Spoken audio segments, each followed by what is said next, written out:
जय माता दी। आज आपको शिव और पार्वती का एक संवाद सुनाते हैं। एक बार कुंभ का मेला था, तो माँ पार्वती ने देखा लाखों लोग गंगा स्नान को आए हुए हैं और ये कुंभ का महीना तो पूरा का पूरा चलेगा। तो माँ बच्चों की हित करती है ना, तो ये प्रसंग इसलिए सब रचे हैं। माँ ने जिज्ञासाएं जो रखी हैं अपनी, पूछी हैं भगवान शिव से, वो इसीलिए पूछी हैं ताकि हमारा उद्धार हो। तो माँ ने पूछा शिव से कि ये जो इतनी दुनिया आ रही है, गंगा स्नान कर रही है, इससे सब पाप मुक्त हो जाएंगे, तो ऐसे कैसे काम चलेगा।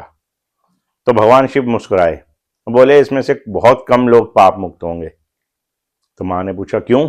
बोले चलो आज एक लीला करते हैं और आपको बताते हैं।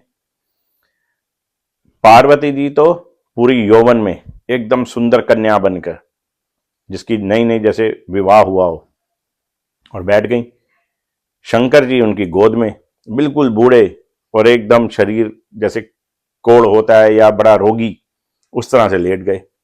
और मां पार्वती ने ऊंचा ऊंचा रोना और चिल्लाना शुरू कर दिया, कोई तो पाप मुक्त होगा इतने बड़े मेले में।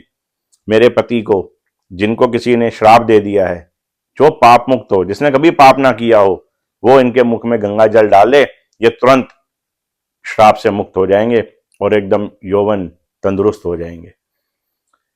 बोलती रही, चिल्लाती रही, लोग आते रहे, उनकी बात सुनते रहे और जाते रहे। सबको लगा मैं तो पाप किया, मैंने कोई ये किया, मैंने वो किया, कुछ ना कुछ सभी के मन में तो अपने सब ज्ञान होता है, हमने क्या पाप किए। अब ये चलते रही, सारा बहुत घंटे बीत गए। इतने में एक बालक आया। उसने पूछा माई क्या बात हो गई। तो उन्होंने कहा मेरी अभी कुछ समय पहले ही विवाह हुआ है इनके साथ, ये बहुत सुंदर हैं, बहुत हुष्ट पुष्ट हैं, जवान हैं, लेकिन इनको किसी ने श्राप दे दिया। और उसका निवारण यही है कि अगर कोई पाप मुक्त हो, जिसने कभी कोई पाप ना किया हो, वो लाके ये गंगा जी से इनके मुख में गंगा जल डाल दे, ये तुरंत स्वस्थ हो जाएंगे। उसने कहा वाह, इसमें कौन सी बड़ी बात है। वो तुरंत गंगा जी में गया, डुबकी लगाई, अंजलि में गंगा जल भरा और ला करके जो शंकर जी बने थे, एक वृद्ध से, कोड़ी से, बीमार से, उनके मुख में डाल लिया। भगवान तुरंत उठ के खड़े हो गए, उनको दर्शन भी दिए, उसको, बालक को, और एक बात पूछी कि तूने कोई पाप नहीं किया था क्या कभी जीवन में। वो बोला पाप तो सबको ही करता है, जो धरती पे है, कुछ ना कुछ तो गलती हो ही जाती है मनुष्य से। तो गंगा जी बह रही हैं, मैं तो गंगा जी में गया, जो गंगा में स्नान करता है पाप मुक्त हो जाता है। और वहां से ये 5-10 कदम है, मैंने अंजलि में गंगा जल लिया और माँ गंगा मैया का ही ध्यान करते हुए आपके मुख में डाल दिया।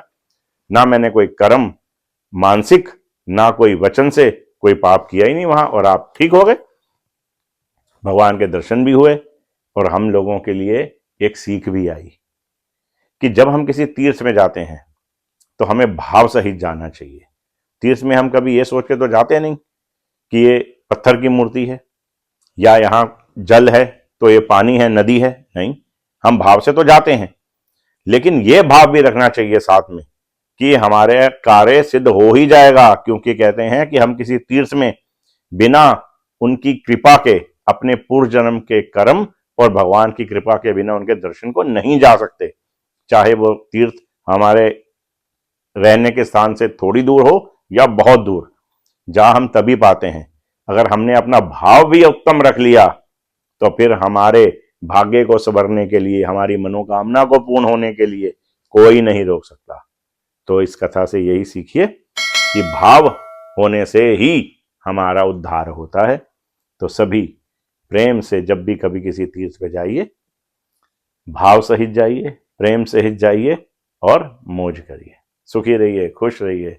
जय माता दी, जय भोले बाबा।